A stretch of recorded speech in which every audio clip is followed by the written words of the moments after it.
A note on Reuben, an excellent film. Um, Nominated for a few Academy Awards in 83 or so. I don't know the exact year. One for Best Actor in a Leading Role, wonderful actor indeed, and screenplay. With a very beautiful Kelly McGillis, an actress who was her first placa de acolo, major introducing Kelly McGillis. Funny coincidence. In a way, the boy is also not McGillis, but McGinney or something. Gowan. He's Gowan and she's Geneva. A poet who is famous but has no money. There's a little. There's a lot of humor throughout the film, but there's a little humor in some lines exchanged between Geneva and her mother, who's unhappy that she's going out with this man, who's like 20 years older. So why are you going out? Rich and famous? Famous, yes. Rich, no. It wasn't that the expression, rich and famous, and old and loathsome, or I don't know what she's using, mother. She's really against this relationship, especially since from the start we learned that Gowan has a reputation as a philanderer. He's interested in women, and women falling in his lap. There's again another scene in a restaurant where this woman on his right has her hand on his legs, and the one on his left the same, and they're related. They're sister-in-laws. This one to the left is the wife of a dentist, who also says at one, who is this guy? He's walking around with a tweed jacket, never pressed,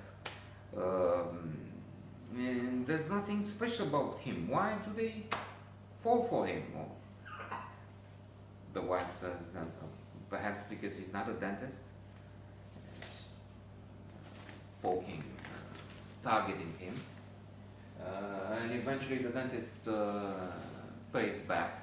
He even states that he wants to humiliate this man, and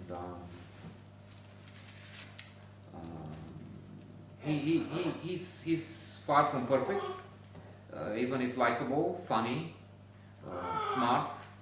I also liked at least one of his poems where he talks about let's have a picnic on the precipice and turn our back to the abyss and wait for the time when swallows cannot be distinguished from bats. It's not these words, I don't remember the word, but I will try and look it up. That was good. He, as I said, he drinks a lot and sleeps around with women. He has a good relationship with Edith, his wife. They're still not divorced, if I'm not mistaken. Edith has had a proposal to write his biography, and he says you will make it's strange.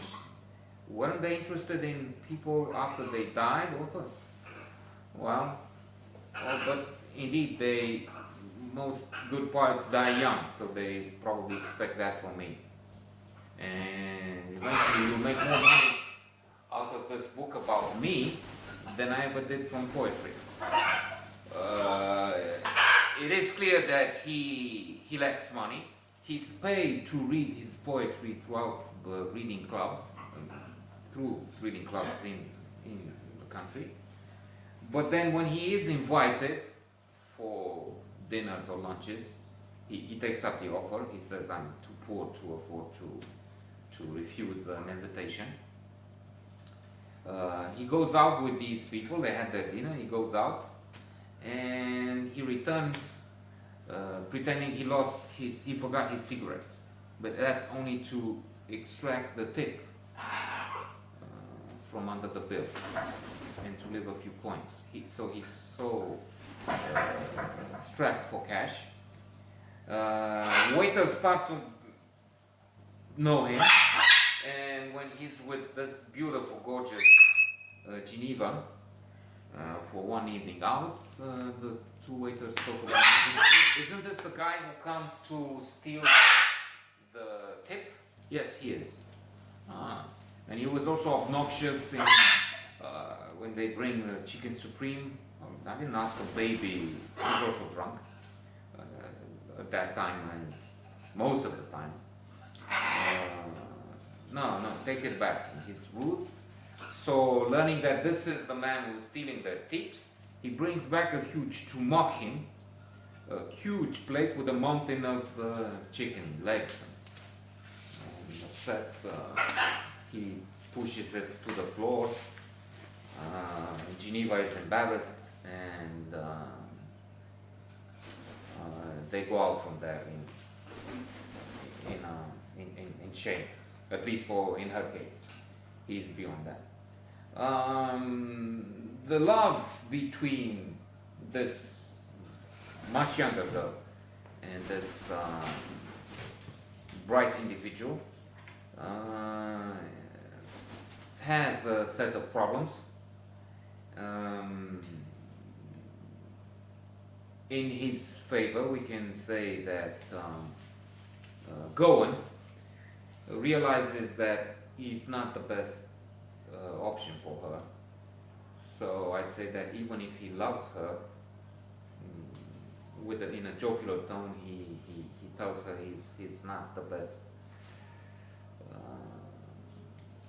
He doesn't represent the best future for this gorgeous woman that he loved on first sight. They see each other in the train.